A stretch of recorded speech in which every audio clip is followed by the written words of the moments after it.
السلام علیکم ورحمۃ اللہ وبرکاتہ۔ آج ہم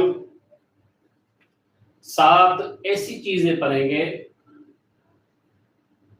جو آیات کے آخر میں آتی ہیں اور پھر وقف کی حالت میں ساکن ہو جاتی ہیں۔ تو آئیے شروع کرتے ہیں۔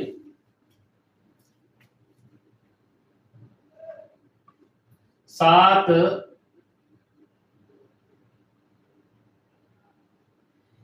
ایسی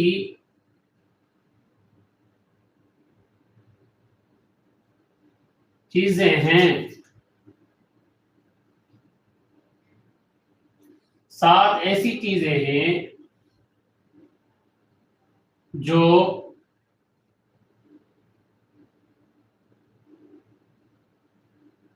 وقف کی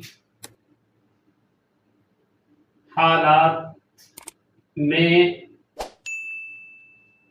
ساکن ہو جاتی ہیں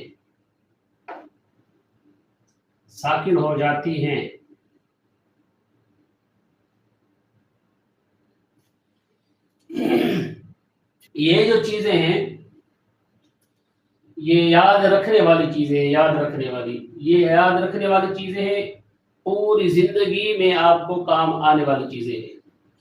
آئیے تو پھر دیکھتے ہیں کون کون سی چیزیں ہیں۔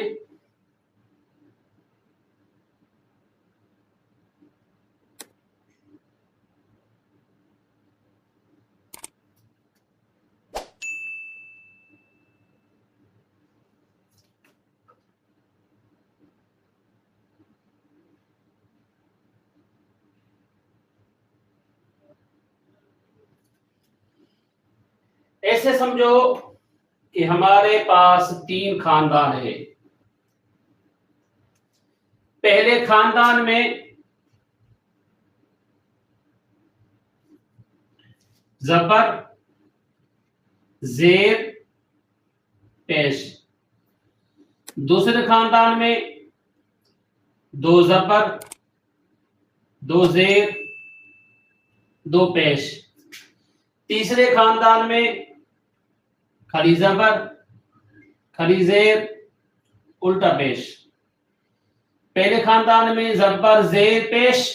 دوسرے خاندان میں 2 زبر، 2 زیر، 2 پیش۔ تیسرے خاندان میں کھڑی زبر، کھڑی زیر، الٹا پیش۔ تو ان میں سے 7 چیزیں ایسی ہیں جو آیات کے آخر میں آئیں تو وہ ساکن ہو جاتی ہیں۔ تو ان میں سے کون کون سی 7 چیزیں ہیں؟ یہ 3 خاندان ہیں، 3 اور 3 6، 6 اور 3 9۔ تو ان میں سے زبر اور 2 زبر اور کھڑی زبر، ان کے علاوہ باقی 7 چیزیں زبر، زیر، پیش، 2 زیر، 2 پیش، کھڑی زیر، الٹا پیش اگر آیات کے آخر میں آ جائیں تو وقف کی حالت میں ساکن ہو جاتی ہیں، یعنی اس کا وہ ساکن سے مراد اس کے اوپر جزم آ جائے گی۔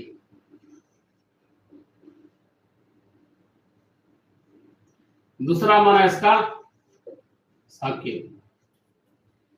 تو ابھی مثال لیتے ہیں۔ زبر، زیر، پیش، 2 زیر، 2 پیش، کھڑی زیر، الٹا پیش، یہ 7 چیزیں ایسی ہیں جو آخر میں آ جائیں تو وقف کریں گے، اگر رکیں گے تو یہ جزم ہو جائے گی۔ الحمدللہ رب العالمین تھا زبر، لیکن زبر ساکن ہو گئی۔ مالک یوم الدین، نون کو زیر ہے، ہم نے وقف کیا، یہ زیر ساکن ہو گئی۔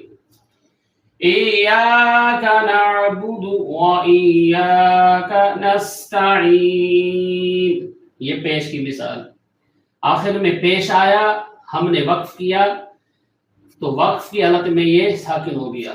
اس طرح 2 زیر آخر میں آئیں، حکیمین سے حکیم. دو پیش آخر میں آئے رحیم سے رحیم. آخر میں کھڑی زیر آئی بے ہی سے بھی بھی بہازید بھی آخر ساکن ہو گیا. لہو سے لہ لہو سے لہ. تو یہ ناظرین 7 چیزیں آپ نے یاد کرنی ہے زندگی بھر کا. یہ میں آپ کو ایک قاعدہ میں نے بتا دیا تو زندگی بھر آپ کو یہ کام آئے گی چیزیں. بس 7 چیزیں آپ نے یاد کرنی ہے. زبر زیر پیش، 2 زیر 2 پیش، کھڑی زیر الٹا پیش. یہ اگر آخر میں آ جائیں تو یہ ساکن ہو جاتی ہیں. دوسری معنی میں آخر کو یہ سکون بھی کہتے ہیں، ساکن بھی کہتے ہیں، جزم بھی کہتے ہیں. تو یہ ساری آج کا سبق ہمارا مکمل ہوا. اگر ویڈیو اچھی لگی ہو تو سبسکرائب کریں، لائک کریں، شیئر کریں. آپ مجھے اجازت دیجیے، انشاءاللہ پھر اگلے سبق میں ملتے ہیں. السلام علیکم ورحمۃ اللہ وبرکاتہ.